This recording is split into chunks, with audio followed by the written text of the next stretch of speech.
عمر سے سفارش کرو کہ عمر نیا کرتا پہنا کرے. ملکوں کے سفیر آتے ہیں, عمر وہی پھٹی پرانی چادر اوڑھ کے اور وہی کئی جگہ پہ پیوند لگے سوٹ پہن کے سفیروں کے سامنے بیٹھ جاتا ہے. عمر کو مشورہ دو, طے ہو گئی بات. سب نے جب مشورہ دے لیا تو سارے کہنے لگے یہ بتاؤ شیر کی مونچھ کو ہاتھ کون لگائے گا؟ کہنا کس نے ہے؟ بندہ بھی تو ڈھونڈو نا. نے کہا جناب میرا یہ خیال ہے کہ مولا علی شیر خدا کہیں گے, کیونکہ جس شخص کی عمر کو سب سے زیادہ حیا کرتے دیکھا وہ شیر خدا مولا علی ہے رضی اللہ تعالی. علی کہیں گے اس لیے کہ جناب علی تو کئی دفعہ جب گفتگو کرتے تھے تو حضرت عمر چپ کر جاتے تھے اور فرماتے تھے علی نہ ہوتا تو میں ہلاک ہو جاتا. تو کہا علی سے کہو. جناب علی شیر خدا کو بلایا. کس کام کے لیے جی؟ اللہ اکبر. یہ ذرا آپ نے اس دور پہ اس بات کو ذرا لاکا جناب ان سے کہیں کہ زیادہ نہیں, ایک کرتا نیا پہن لے. سفیر آتے ہیں, وزیر آتے ہیں تو ایک کرتا نیا پہن لے. حضرت علی کو بلایا. آپ فرمانے لگے کوئی اور بات ہوتی تو میں کہہ دیتا, یہ والی میں نہیں کہہ سکتا. کوئی اور ہوتی تو میں عمر کو کئی دفعہ کہہ دیتا ہوں, جلال میں بھی تو سن, یہ والی میں نہیں کہہ سکتا. میں تمہیں ایک مشورہ دیتا ہوں. کہ وہ کیا؟ کہنے لگے سیدہ عائشہ صدیقہ سے کہو, وہ مومنوں کی ماں ہیں, عمر ٹالے گا نہیں. اماں جی سے جا کے کہا اماں جی نیا کرتا عمر سے کہیں پہن لیں. وزیر آتے ہیں, بڑے بڑے لوگ, تو چلو کوئی حرج نہیں. اماں جی نے کہا اچھا کوئی بات نہیں میں بلا لیتی ہوں. جناب عائشہ نے پیغام بھیجا. جب خادم نے کہا نا مصطفیٰ کے گھر سے پیغام آیا ہے, تو 20 لوگ بیٹھے تھے. عمر کانپتے ہوئے اٹھے, کانپتے دوڑے. حضرت عائشہ پردے میں تھی تو فرماتی ہیں عمر اتحیات کی حالت میں بیٹھ گئے. کہا اماں جی دیر تو نہیں ہو گئی مجھے آنے میں؟ کہا نہیں ٹائم پہ آ گئے ہو. کس لیے بلایا تھا؟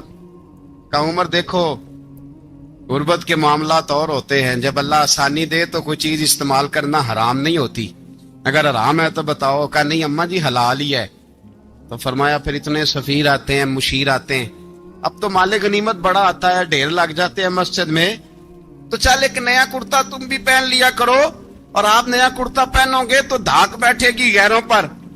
تو صحابہ کا مشورہ ہے کہ آپ نیا لباس پہنے. اماں جی کہتی ہے میں نے حکم دیا تو عمر چپ کر گئے, گردن جھک گئی. تھوڑی دیر کے بعد سیدنا عمر فاروق نے سر اٹھایا تو داڑھی پہ آنسو گر رہے تھے, رو پڑے. کہنے لگے پاک محبوب کی پاک بیوی, جیسے حکم کرتی ہو میں حاضر ہوں, پر مجھے وہ والا لباس پہنانا جو میرے مصطفیٰ نے پسند فرمایا ہے. اگر یہ رنگ رسول پاک کا ہے تو میں حاضر ہوں, اور اگر نبی پاک کا نہیں تو پھر جیسے آپ حکم کریں. جناب عائشہ کہتے ہیں عمر روئے تو میں زیادہ روئی, میرا پلو بھیگ گیا آنسوؤں سے. میں نے کہا عمر آپ جائیے. عمر یوں نکلے تو جو صحابہ کھڑے تھے وہ کونے میں تھے, سارے آ گئے. کہا اماں جی کیا بناؤ؟ فرمایا بھائی تم سب جو باتیں کہتے ہو وہ اپنی جگہ ٹھیک ہیں, پر عمر جو بات کرتا ہے وہ سب سے زیادہ ٹھیک ہے. عمر جس پہلو پر بات کرتا ہے وہ یار ایسی عاجزی, ایسا رنگ, ایسا انداز, ایسا طرز حیات, ایسی زندگی. اولاد کے معاملے میں لوگ بزدل ہو جاتے ہیں, بزدل. پر حضرت عمر کا بیٹا مصر گیا, وہاں سے کمائی کر کے لایا, تجارت کرنے گیا, لاکھوں کا مال. کون سا باپ ہے دنیا میں جس کا بیٹا بعد سے پیسے لے کے آئے تو ابا تفصیل پوچھے کہ بیٹا کہاں سے کمائے, کہاں سے لایا, کتنے ملے, کیوں آئے؟ کون سا باپ تفصیل پوچھتا ہے؟ ابا تو کہتا لا صحیح, اور تعریفیں کرتا ہے میرا بیٹا بڑی کمائی کرتا ہے. کبھی پوچھا ہے اس سے کہ ڈیوٹی صحیح دیتا ہے کہ نہیں؟ کبھی پوچھا ہے کہ تو ایمانداری کی روزی لاتا ہے کہ حرام کی کماتا ہے؟ یہ باپ کی ذمہ داری ہے, یہ اماں کی ذمہ داری ہے. پھر کہتا ہے بیماری کیسے آ گئی, پریشانی کیسے آ گئی؟ تو نے کبھی سوال کیا اپنی اولاد سے؟ حضرت عمر فاروق رضی اللہ تعالیٰ عنہ کا بیٹا مصر سے پیسے کما کے لایا تو جناب عمر نے بلایا, فرمایا بیٹے اتنی تو تیرے پاس راس ہی نہیں تھی, تھوڑے سے تو پیسے لے کے گیا تھا, اتنی کمائی کیسے ہو گئی؟ اتنے تو پیسے نہیں تھے صاحب, کہاں سے کمائی لائے؟ اس نے کہا ابا جی وہ جو میرے چچا ہے نا مصر کے گورنر, آپ کے دوست, انہوں نے میری مدد کی ہے. فرمایا جتنے لوگ گئے تھے سب کی ہے مدد اس نے. کہا نہیں صرف میری کی. فرمایا تیری کیوں کی؟ تیری کیوں کی؟ کہا حضور آپ کے دوست ہیں. فرمایا چپ کر. حضور انہوں نے مجھے اتنے پیسے دیے, میں نے کاروبار میں ڈالے تو نفع آیا تو میں ان کی رقم دے کے. فرمایا خاموش ہو جا. باقی جتنے لوگ گئے تھے سب کی مدد کی اس نے؟ کہا نہیں حضور صرف میری کی. فرمایا اس نے تیری مدد نہیں کی, اس نے خلیفہ کے بیٹے کی مدد کی, اس لیے کہ وہ خلیفہ کو اپنے حق میں نرم کر سکے. فرمایا آدھا مال تیرا ہے, آدھا مال غنیمت کا ہے, مال خزانہ کا ہے, مسلمانوں کا ہے, اس لیے کہ تو جو وہاں سے مال کما کے لایا ہے وہ اپنے باپ کے خلیفہ ہونے کی وجہ سے کما کے لایا ہے, لہذا رکھ ادھر. یہاں کہتے ہیں کدھر سے آیا, کیسے آیا, کون سا حساب دیں, کیا کریں. او بھائی حضرت عمر رضی اللہ تعالیٰ عنہ کا اپنی اولاد کے بارے میں یہ رنگ ہے. ایک جنگ سے نا خوشبو آئی, خوشبو بڑی مہنگی ہوتی تھی, عرب میں خوشبو آج بھی بڑی مہنگی ہے, وہ زیادہ استعمال کرتے ہیں. میری باتوں کی سمجھ آ رہی ہے میرے بھائی؟ بڑی مہنگی خوشبو تھی. جب وہ خوشبو آئی تو حضرت عمر نے کہا, گھر میں پہلے پہنچی حضرت عمر کے, چونکہ زیادہ عورتیں استعمال کرتی تھی گھر کے اندر خوشبو, مرد بھی لگاتے تھے. حضرت عمر نے اپنی بیوی سے کہا, آپ کی زوجہ تو تھی وہ بڑی خوشبو کو پسند کرتی. حضرت عمر نے اپنی زوجہ سے کہا کہ خوشبو لاؤ, میں نے ایک عورت کی ڈیوٹی لگائی ہے, وہ خوشبو تول کے نا تو حصہ برابر صحابہ میں بانٹ دے گی. تو آپ کی زوجہ کہنے لگی کسی بی بی کی ڈیوٹی لگانے کی کیا ضرورت تھی, میں جو موجود تھی میں بانٹ دیتی ہوں تول کے حصہ برابر. آپ نے فرمایا نہیں تو رہنے دے, فلانی بی بی بانٹے گی. حضور میں نے بھی بانٹنی ہے, میرے پہ کچھ حق ہے؟ آپ نے فرمایا نہیں, تو تفصیل نہ پوچھ, تو خوشبو دے دے, کوئی اور بانٹے گی. خاتون خانہ تھی نا, کہنے لگی نہیں مجھے بھی آج آپ کو بتانا ہی پڑے گا کہ کوئی جو بانٹ سکتی ہے تو میں کیوں نہیں بانٹ سکتی. زوجہ کہتی عمر نے بات کی تو میری چیخیں نکل گئیں. حضرت عمر فرمانے لگے جب تو خوشبو بانٹے گی نا تیرے ہاتھوں کو بھی لگے گی, تیرے دوپٹوں کو بھی لگ جائے گی. اگر رب کریم نے مجھ سے سوال پوچھا کہ عمر خوشبو تو مسلمانوں کی تھی, تیری بیوی کے دوپٹے کو کیوں لگ گئی, تو میں اللہ کے حضور کیا جواب دوں گا؟ اگر اللہ نے یہ سوال کیا کہ تیری بیوی نے کیوں لگائی, وہ تو حصہ تھا مسلمانوں کا, تو نے تیری بیوی نے کیوں لگائی؟ تو فرمایا میں نہیں چاہتا کہ اللہ کے حضور مجھے اور تجھے باز پرس ہو, لہذا کسی اور کو بانٹنے دے. زوجہ روئی اور تڑپ کے کہنے لگی عمر مجھے لگتا ہے صبح قیامت بھی تیری بیوی ہونے کی وجہ سے اللہ مجھے جنت عطا فرما دے گا, تیری زوجہ ہونے کی برکت سے. بھائی یہ معیار رکھا, خدا کی قسم ایسا شخص تاریخ میں دوبارہ نہیں آیا. اتنا بڑا آدمی, اتنا بڑا شخص, اتنا بڑا آدمی, اور پھر رنگ یہ ہے کہ عمر 22 لاکھ مربع میل کا حکمران, 22 لاکھ, اور کھجور کے درخت کے نیچے مٹی کا ڈھیلا لے کے سو گئے ہیں, پرواہ کوئی نہیں, کوئی مسئلہ ہی نہیں. 2 غلام ساتھ بیٹھے تو ایک روٹی حضرت عمر نے گھر سے منگوائی, تھوڑا سا سرکہ, تو غلام کہنے لگے ہم نے بھی کھانی ہے. فرمایا کوئی حرج نہیں, روٹی کو پیٹ بھر کے کھانا ضروری تو نہیں, 3 حصوں میں بانٹ لیتے ہیں. ایک آدمی آیا ہوا تھا مصر کا رہنے والا ملنے کے لیے, اس نے پوچھا عمر کدھر ہے, تو کہا وہ ادھر جاؤ مسجد میں بیٹھے ہوں گے. اور واپس آیا تو کہنے لگا وہاں تو 3 غلام بیٹھے ہیں, ایک روٹی بانٹ کے کھا رہے ہیں, لگتا ہے کئی دنوں سے روٹی نہیں ملی. کہا 3 غلام تو کوئی نہیں, وہاں 2 ہی تھے, تیسرے تو امیر المومنین تھے. اس نے کہا نہیں 3 غلام ہیں, کپڑے بھی ایک طرح کے پہنے ہوئے, بلکہ 2 کے تو پھر صحیح ہیں, تیسرے کے تو زیادہ ماڑے ہیں. کپڑے بھی ایک طرح کے, کھانا پینا بھی ایک طرح کا, اور ان کا نشست برخاست بھی ایک طرح کی ہے, لہذا کوئی فرق نہیں. حضرت ابو ہریرہ کہتے ہیں میں لے کے آیا, اور جناب عمر کو جب میں نے کچی زمین میں تامت سمیٹ بیٹھے دیکھا تو میں رو پڑا. میں نے اس مصر سے آنے والے کو کہا تو اس کے جلوے دیکھ, اگر اس کی ذات میں اتنا حسن ہے تو محمد عربی کا مقام کیا ہوگا. یہ مقام غور ہے, مقام غور. ایک آدمی کو آپ نے دیکھا آنکھوں سے نابینا ہے اور بھیک مانگ رہا ہے, تو حضرت عمر کو نظر آ گیا. فرمایا کون ہو؟ اس نے کہا میں یہودی ہوں.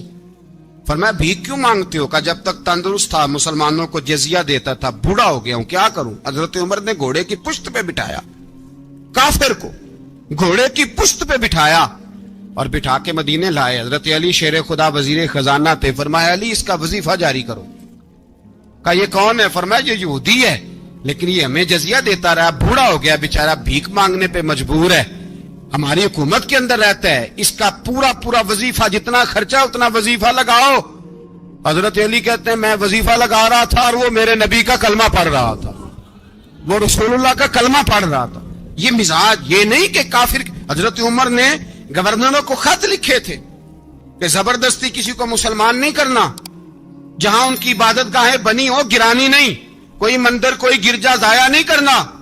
بات دور نکل جائے گی، اور میں اپنے مضمون پہ رہتا ہوں۔ اہل بیت کا پیار اگر سکھایا ہے تو جناب عمر نے سکھایا ہے رضی اللہ تعالی عنہ۔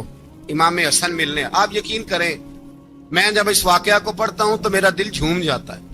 میں کہتا ہوں یار ڈاٹا ہونا اپنی جگہ پہ، عشق ہونا اپنی جگہ پہ، انسان کا باوقار ہونا اپنی جگہ، جہاں کھڑے ہونا تھا وہاں یہ کھڑے ہوتے تھے، اور جہاں جھکنا تھا وہاں یہ ان لوگوں میں اقبال نے کہا تھا تیری نگاہ ناز سے دونوں مراد پا گئے، عقل غیاب و جستجو، عشق حضور و اضطراب۔ جہاں اگر آیا ہے سامنے کیسر و کسرا تو عمر جیسا دلیر کوئی نہیں، اگر سامنے آیا ایران کا بادشاہ تو عمر جیسا تگڑا کوئی نہیں، اگر آیا ہے سامنے غسان کا بادشاہ تو عمر جیسا عادل کوئی نہیں، لیکن اگر علی کا بیٹا آیا ہے، اگر فاطمہ کے لال پارے آئے ہیں تو پھر فاروق اعظم سے جیسا محب کوئی نہیں، پھر ان سے جیسا پیار کرنے والا کوئی نہیں۔ اندر بیٹھے ہیں جناب عمر، اندر تنہائی میں کچھ وزیروں سے گفتگو ہو رہی ہے، میٹنگیں جاری ہیں۔ آپ کے بیٹے ملنے آئے جناب عبداللہ ابن عمر، ابا جی ملنے آئے، بات ٹھہرو بات کر رہا ہوں، کوئی نہ اندر آئے۔ صاحبزادہ باہر کھڑا ہے، تھوڑی دیر گزری تو امام حسن بھی آ گئے۔ کون آئے؟ آپ کو جو ملے گا امام صاحب کا نام لینے سے، وہ سردار ہیں جنتیوں۔ کون آئے؟ سارے بولیے امام حسن، تیری نسل پاک میں ہے بچہ بچہ نور کا، تو ہے نے نور تیرا سب گھرانہ۔ امام حسن آئے تو حضرت عبداللہ ابن عمر کو دروازے پہ کھڑے دیکھا، کہا امیر المومنین کہاں ہیں؟